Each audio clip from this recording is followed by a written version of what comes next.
¿Cuál es el legado de Agustín Carstens? ¿Cuáles son los retos de Alejandro Díaz de León? Me acompañan en la mesa Jorge Gordillo, director de análisis económico y bursátil de CI Banco. Jorge, gracias por estar aquí. Alonso Cervera, también economista en jefe para América Latina de Credit Suisse. Y Santiago García, subdirector de análisis económico de Intercam. Santiago, gracias, Santiago. Pues les pido un primer comentario sobre la gestión de Agustín Carstens. ¿Cuál es el balance que se puede hacer de los 8 años que estuvo en el Banco de México, Jorge? Bueno, gusto saludarte, Víctor. Qué gusto que nos para poder compartir con nosotros estas ideas. Mira, en términos generales creo que es positiva. Creo que es la visión generalizada de la mayoría de los inversionistas.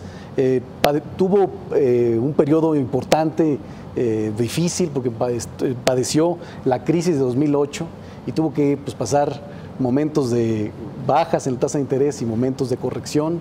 Tuvo que dar señales al mercado que fueran acorde con lo que, para poder controlar en la mayor cantidad del lapso la inflación, y en términos generales, quitando este último lapso de subida de inflación, creo que fue positiva. Además de que le dio mucho énfasis a la regulación bancaria, a la regulación financiera, y pues la ha mantenido como los sectores más sólidos de la economía de México. Alonso. Yo creo que fue muy favorable el desempeño del doctor Carstens como gobernador. Pudo estabilizar la inflación sobre niveles cercanos a la meta del 3%. Durante un buen periodo tuvimos inflación inclusive inferior al 3% y se pudo anclar muy bien las expectativas de inflación de mediano y de largo plazo.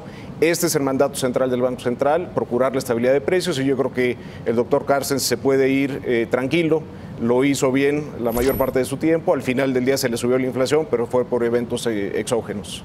Tú, Santiago, ¿cómo lo ves? Sí, completamente de acuerdo. Siendo el principal mandato del Banco Central controlar la inflación, creo que su momento en el Banco Central, el de Agustín Carstens, fue bastante positivo. Logró mantener ancladas las expectativas, sobre todo hacia principios de este año, que fue quizá el momento más complicado, con una aceleración bastante importante de la inflación, pero me parece que la Junta en conjunto, Carstens presidiéndola, tomaron las decisiones pertinentes y bastante determinantes con realizar el alza de tasas de interés necesaria. Ese es el reto, creo que los tres lo han mencionado.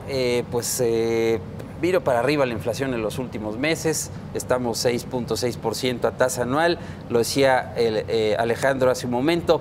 El reto pues ahora es reencauzar la inflación hacia el objetivo de 3%, lo cual no va a ser fácil. Alonso. No va a ser fácil. Lo que le va a ayudar al banco al principio del próximo año va a ser el efecto base. No se va a dar otro gasolinazo como el que vimos en enero de este año. Entonces ahí, por un efecto aritmético, la inflación va a caer muy pronto de un nivel de 6,5 al cierre de este año a un nivel alrededor del 5. Pero sí están los retos, y por eso, como lo comentó el nuevo gobernador Díaz de León, el banco va a estar prudente, va a estar atento, va a mantener una postura restrictiva, y yo creo que entre la desaceleración en el margen de la economía y una postura monetaria y fiscal más restrictiva que en el pasado, yo creo que el Banco de México tiene chance, digamos, para encauzar la inflación a un nivel tal vez más cercano al 4% al cierre del próximo año. Está muy descontado el nombramiento, la designación del gobernador Díaz de León por el mercado, y bueno, pues hasta que se hizo oficial. ¿Esto favorece aclarar la perspectiva de la política monetaria, Santiago? Sí, a mí me parece que sí. Primero que nada, la designación de Alejandro es la designación que apuesta por la continuidad dentro de la Junta de Gobierno del Banco de México. Es un miembro que ya formaba parte de la Junta que toma decisiones desde enero de este año. Además, la Junta tiene una dinámica, toma decisiones colegiadas, sus votaciones suelen ser unánimes. Hay datos bastante interesantes, donde las últimas 16 decisiones que ha tomado el Banco Central, 15 han sido por unanimidad. Suele ser un órgano que tiende a alcanzar consensos y decidir bajo consensos, y obteniendo el liderazgo de uno de los miembros que ya ha formado parte y que ha afrontado los retos que ha enfrentado la economía mexicana recientemente, me parece que sí da bastante seguridad y certeza de continuidad. CI Banco, CI Casa de Bolsa estaba un poquito más pesimista, no sé si sea la palabra correcta. Incluso veía que el gobernador tendría cierta presión para subir la tasa de interés ahora en su reunión de diciembre, ¿no, Jorge? Sí, lo que pasa es que las cosas, los riesgos, como han dicho, se han complicado, han aumentado, y a la hora de que entra como nuevo gobernador, pues surge la incógnita de cómo vas a hacer para procurar que la mayoría de las empresas no suban sus precios más de la cuenta, no, porque hay mucho rumor de que a lo mejor hay otro gasolinazo. Entonces, ¿cómo le da seguridad también, al mercado? Y por eso es que hemos cambiado nuestra postura. Creemos que, además de que sabemos que es unánime casi, o muy alta probabilidad de que la FED también aumente su tasa de interés, entonces creemos que Banxico va a tener que en esta ocasión dar un poco de confianza a través de la tasa. Y bueno, ir viendo los riesgos del próximo año. Y bueno, claro que hay espacio para pensar que este es el fin del ciclo de aumento de tasas, pero creo que en un principio le va a costar trabajo, ¿no? Alonso, tenía mucho tiempo, la verdad es que no lo recuerdo, creo que nunca se había dado un cambio, quizás en el 82, cambio de las dos figuras más importantes de las finanzas de este país. Cambio de secretario de Hacienda y gobernador del Banco de México, antes era director.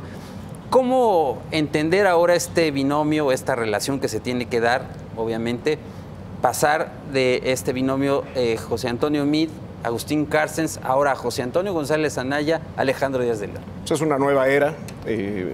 De lo que tenemos que estar tranquilos es que ambos personajes son funcionarios muy destacados, con una gran trayectoria, una gran preparación académica, muy comprometidos con México.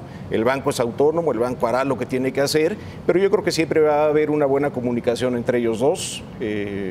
No lo dudo. Banco de México y Hacienda han trabajado bien en el pasado y esta no creo que vaya a ser la excepción. Entonces yo estoy tranquilo por ese lado. ¿Ustedes también, Santiago? Sí, completamente de acuerdo. Son personas que tienen ya bagaje en las instituciones que ahora encabezan y que muy seguramente están en favor de la comunicación constante de dos instituciones pilares de la economía mexicana.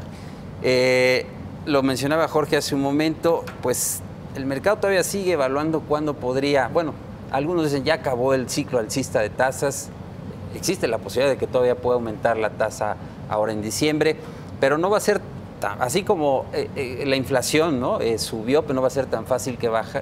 Con la tasa de interés va a pasar lo mismo, o sea, subió, pero no va a ser tan fácil que baje tan rápido, ¿no? Creo que el mercado está pensando que el primer movimiento sí sería un movimiento de baja y se daría pues después de las elecciones. Alonso. Sí, yo creo que el Banco de México va a empezar el 2018 con un escenario muy incierto, en donde no podemos descartar ni alzas de tasas en la primera mitad, si las cosas no salen bien con el tratado, si las cosas no salen bien con la elección. Yo creo que Banco de México va a estar alerta y podría subir la tasa en la primera mitad. Si las cosas salen muy bien con el tratado y con la elección, pues también es de esperarse que pueda bajar la tasa en la segunda mitad del año. Pero el punto de partida es muy incierto y habrá que ver cómo se desenvuelven o cómo se desvanecen estos riesgos del tratado y de la elección. Ahora viene también la elección, que la mencionas, Alonso, y algunos analistas pues también ven como una ocasión para que se ponga a prueba la autonomía del Banco de México, ¿no? Dependiendo del escenario político que resulte de la elección. ¿Tú cómo lo ves, Jorge, en ese sentido? No, por supuesto. El Banco de México, con el nuevo gobernador, tiene pues tiene que ver cómo le va a hacer para desligarse de todo tipo de presiones. La presión es de los mercados financieros, la presión, cómo se va a desligar de lo que haga la FED hacia adelante, del ciclo político. Sí, tiene un reto importante hacia adelante y todo va a seguir siendo en los comunicados que da cada reunión, en las participaciones que tiene públicas el gobernador y los subgobernadores. Y bueno, vamos a estar muy atentos aprendiendo la nueva era, ¿no? Tú cómo lo ves, Santiago, sí hay ahí pues cierta inquietud, ¿no? Por el tema electoral y la autonomía del Banco de México. Sí, existe cierta inquietud, pero me parece el candidato que ahora lidera las encuestas para la presidencia de 2018 manifestó ya que él respetará la autonomía y esto debe traer mucha más tranquilidad en ese respecto. Coincido con Santiago, yo creo que el Banco de México va a hacer su trabajo y no va a ser rehén de ningún tipo de presión política que pueda existir en la primera mitad de este año o después. El banco es independiente, es autónomo y yo creo que tenemos mucha confianza en el banco y en su liderazgo. Un reto importante del nuevo gobernador será saber comunicar al mercado las acciones de política monetaria, las señales que esté enviando al mercado y creo que eso es clave. Sí, así es. como en todos los bancos centrales, ¿no? Ser muy cauteloso y muy preciso para no enviar el mensaje incorrecto a los mercados y evitar estas reacciones de volatilidad en los mercados. Y al parecer, siendo miembro de la Junta durante este último año, conoce muy bien el arte de comunicar. ¿Tú cómo lo ves? Yo creo que el banco está consciente de las quejas o de las críticas que han existido por ahí. La más reciente es la del Fondo Monetario, de que la guía que da el Banco de México no siempre es la correcta. Entonces ya se fue el gobernador Cárcel, está el gobernador Díaz de León, y yo creo que es uno de sus retos, cómo mejora la comunicación, él y la Junta, para que lo que se transmite en el comunicado de política monetaria y en las minutas, pues en realidad sea equiparable con los hechos de política monetaria.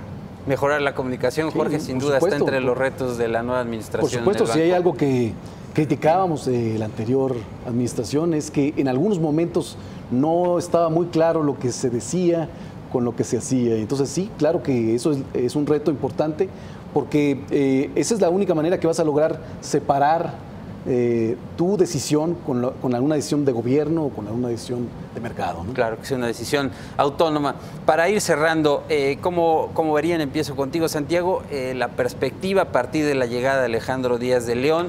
Digo, hay muchos retos, hay muchos elementos en el escenario.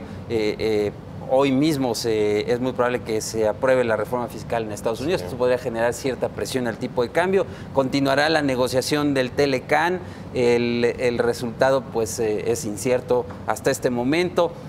Continuará también la normalización monetaria de la Reserva Federal. En fin, la elección más adelante. Hay una serie de elementos que pueden complicar las cosas, pero ¿tú cómo estás viendo en perspectiva? Sí, bueno, en cuanto a los riesgos principales que son los que mencionaste, en cuanto al Tratado de Libre Comercio, nosotros veríamos que se extendieran las negociaciones quizá un poco más del primer trimestre de 2018, cayendo dentro del proceso electoral en México y dentro del proceso electoral en Estados Unidos de las elecciones intermedias, complicando un poquito más el tema. En cuanto al tipo de cambio, nosotros creemos que cerrará alrededor de los 18.90, moderándose un poco porque viene el mes de diciembre, que es un mes de muchísimo menos volumen en los mercados y moderará también el nivel de fluctuación del tipo de cambio. Y en cuanto a la Reserva Federal, creemos que continuará con su plan, alzas bastante graduales, bastante anunciadas, bastantes telegrafiadas que no provocarán ningún problema demasiado grande. Además, cambio de presidente en la Reserva Federal, Alonso. Así es, con Jerome Powell, que en realidad no esperamos nosotros de Credit Suisse que vaya a representar un cambio muy importante con respecto a lo que hacía Janet Yellen. Estamos anticipando nada más 2 alzas en la tasa de fondos federales el próximo año, más la que muy probablemente se dé el próximo 13 de diciembre. Y el resto, la perspectiva con el nuevo gobernador del Banco de México, ¿tu escenario es positivo? Es positivo en el sentido de que sé que van a estar alertas y van a ser preventivos y van a hacer su trabajo. Ya cómo se dan los eventos, la renegociación del tratado, la elección aquí en México, lo que haga la Fed, bueno, habrá que reaccionar, son cosas que ellos no pueden controlar, lo único que pueden controlar son buenas decisiones de política monetaria y seguirle generando confianza a la gente y a los inversionistas. Jorge Gordillo. Sí, nosotros somos optimistas, creemos que los riesgos se van a mitigar en algún momento del próximo año y efectivamente puede ser que necesiten un poco más de restricción monetaria, pero hay espacio para corregirla.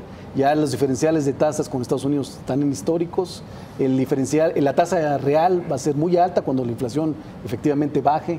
Entonces, bueno, en algún momento sí va a haber condiciones para pensar en bajar tasas de interés. Por lo pronto vamos a estar muy atentos y estar al pendiente, ¿no? Jorge Gordillo, muchas gracias por estar aquí. Alonso Cervera.